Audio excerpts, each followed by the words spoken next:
O Francisco que está em você. Capítulo 31. Cultura inútil. Francisco não era promotor da ignorância, de jeito nenhum. Apesar que seus livros eram bem poucos. Um crucifixo, o universo com as páginas mais variadas e mais lindas. E não sei como naquela época conseguiu roubar um evangelho que mais tarde cedeu a uma senhora que tanto lhe pedira. Havia frades que desejavam estudar.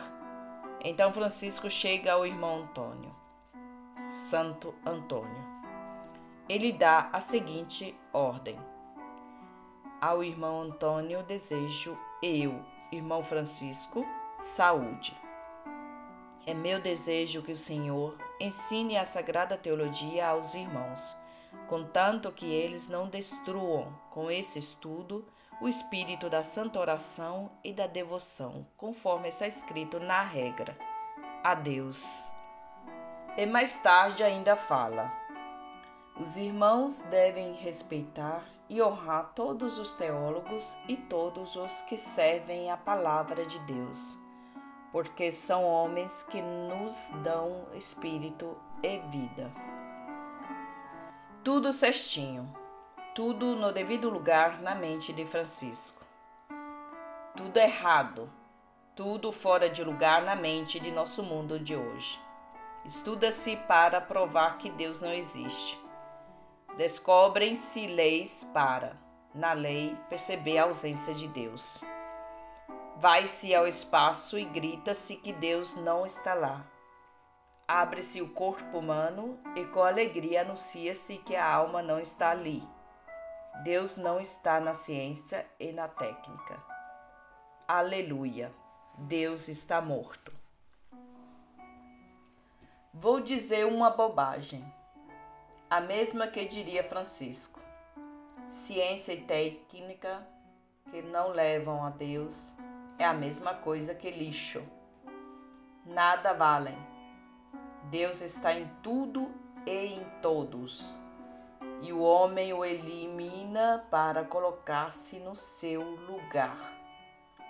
E quando se percebe, está no vazio de si mesmo, vaidade das vaidades, erro de cálculo, torre de Babel, cultura inútil. Capítulo 32. Pés na terra, olhos no céu.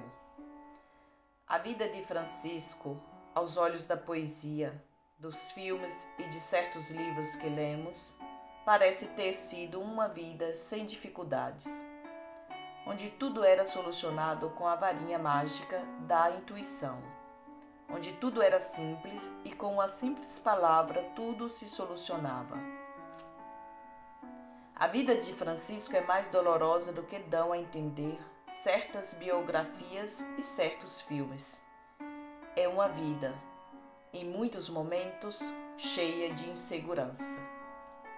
Desde o momento em que se despiu diante do bispo e diante do pai, sua vida foi uma aventura, uma procura, um passo e mais outro na direção de alguma coisa que ele também não previa muito bem. Aliás, as coisas de Deus são imprevisíveis. No meio de tudo isso, ele não vivia só. Durante a noite ia rezar sozinho nas capelinhas de lugares retirados. Foi ali que conseguiu, com a graça de Deus, vencer as angústias e os temores que o afligiam. Isso diz seu companheiro Tomás de Celano. O irmão Marcel já tinha dito dele: você não tem beleza, não é sábio nem erudito, não é de nobreza. Você não é nem orador, nem é jurista, nem é organizador. O que faz um homem ser um homem de tanta influência diante das pessoas e diante da sociedade? O segredo de todo homem que tem influência na humanidade, de todo homem que marcou passagem com sua vida e não com seus feitos, é ser um homem que não usa armas e nem viaja para todos os lugares da terra. É normalmente um homem silencioso. Quem pode contar os dias que Francisco passou em silêncio e em oração nos bosques de Assis? Quem pode contar as horas e os dias de oração que Francisco passou em silêncio diante do sacrário? Quem pode contar todos os momentos que Francisco ficava diante dos seres vivos mais simples, em contemplação ao seu Criador? Quem pode contar os momentos em que ele, com seu coração ligado ao Criador, ficava desligado dele, contemplando suas criaturas? Existem palavras em Francisco que não sejam dirigidas ao Criador? Existe a pessoa de Francisco em oração. Não existem orações de Francisco. Para vermos um homem andar pelos caminhos, pelos bosques, pelas cidades e exclamar sem medo, sem respeito humano, as incompreensíveis palavras para nós: o amor não é amado.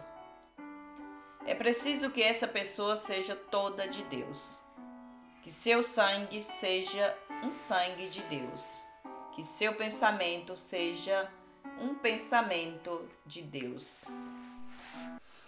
Que seus olhos sejam olhos de Deus. Que seus ouvidos sejam captadores de Deus. Que seus passos sejam marcas de Deus.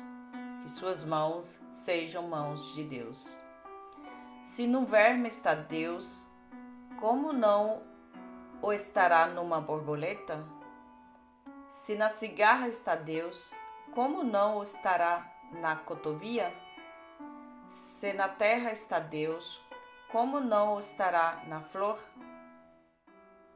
A psicologia insiste em dizer: o mundo fora de nós é aquilo que somos dentro de nós. Só assim podemos entender o mundo interior de Francisco. Só assim podemos entender pessoas que marcam a história. Só assim podemos perceber os grandes milagres que Deus realiza, não através de curas ou catástrofes, mas sim através de quem é sua presença no mundo. Porém, nada vale ver em Francisco o homem de oração, o homem face de Deus, o homem milagre de Deus.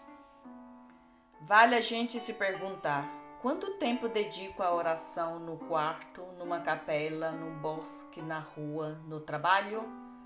Vale a gente se perguntar: quanto rezo pelo pobre, pelo doente, pelo pecador, pelo rico, pelo amigo e pelo inimigo? Francisco quer estar dentro de mim, não nos livros e nas canções, mas numa pessoa de oração. É isso que espera o homem angustiado de hoje. Você pode ser uma resposta.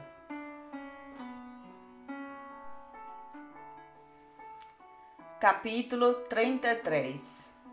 Uma política diferente. Francisco tinha pensado numa carreira política brilhante.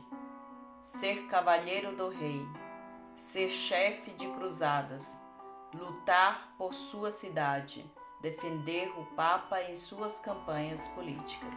Todos esses ideais políticos, e por que não dizer apolíticos, cairiam por terra no dia que percebeu que tudo era vaidade e que os homens eram palhaços de suas próprias ambições. Há um fato violento na vida de Francisco. O imperador Otão IV, depois de receber a coroa imperial, desfilou pela cidade da Itália. Francisco estava trabalhando numa roça, pouco mais de 100 metros distante da estrada. Recebeu a comunicação que o imperador iria passar por lá. Não deu nenhuma importância. Apenas mandou um dos irmãos que estava com ele trabalhando para dizer ao imperador que a sua glória teria uma duração muito curta. E de fato isso aconteceu.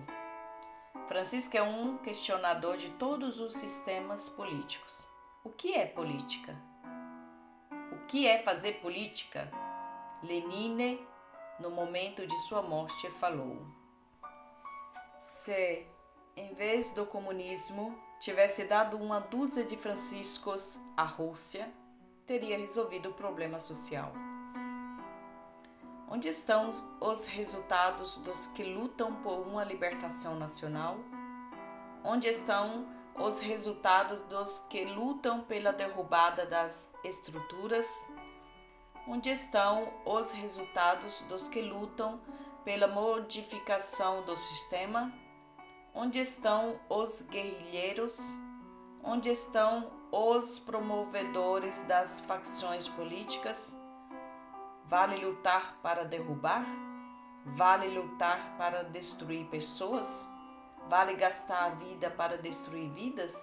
Uma coisa é certa: tudo que leva à divisão não é política. Tudo que leva à luta não é bem comum. Tudo que promove divisão de classe não é humano. Tudo que promove a distância das pessoas faz parte da ação do demônio. Outra coisa é certa: tudo que promove o bem comum tem validade. Tudo que leva à solidariedade entre as pessoas é verdadeira política. Tudo que promove as pessoas é autêntico. Tudo que é feito a serviço do outro é bem comum. Tudo que leva à comunhão entre os seres humanos faz parte daquilo que Deus quer.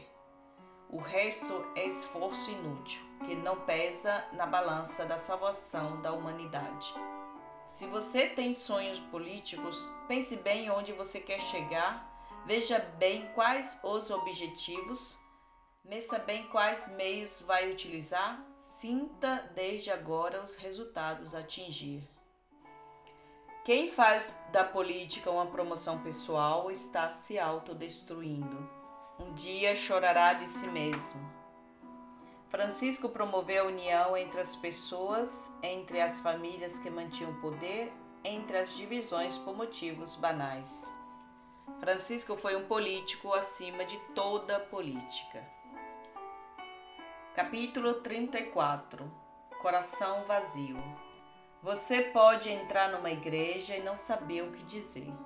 Você seria um infeliz. Infeliz mesmo.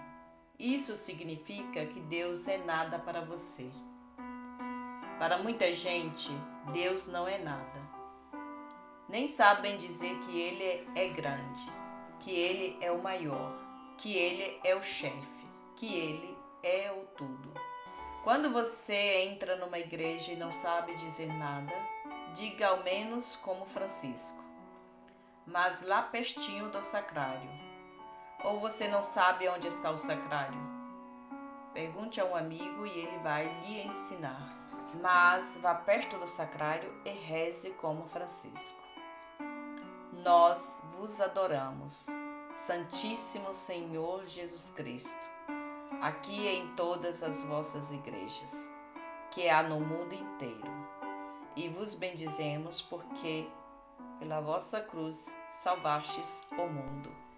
Diga isso quanto quiser, e no final você terá uma história a contar para alguém.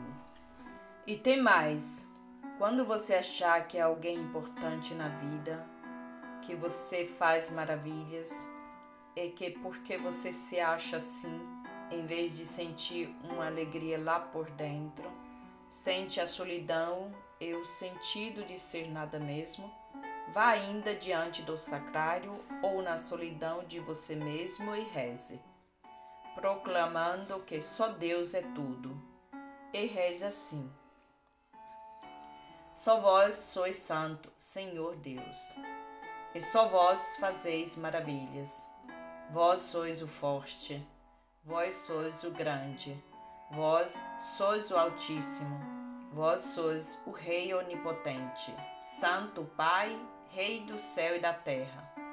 Vós sois o bem universal, o sumo bem, Senhor e Deus, o vivo e verdadeiro. Vós sois a delícia do amor, vós sois a sabedoria, vós sois a paciência, vós sois a segurança, vós sois o descanso, Vós sois a alegria e o júbilo, vós sois a justiça e a temperança, vós sois a plenitude da riqueza, vós sois a beleza, vós sois a mansidão, vós sois o protetor, vós sois a fortaleza, vós sois o alívio, vós sois nossa esperança, vós sois a fé, vós sois nossa inefável doçura, vós sois nossa eterna vida, ó grande e maravilhoso Deus. Senhor onipotente, misericordioso Salvador. Amém.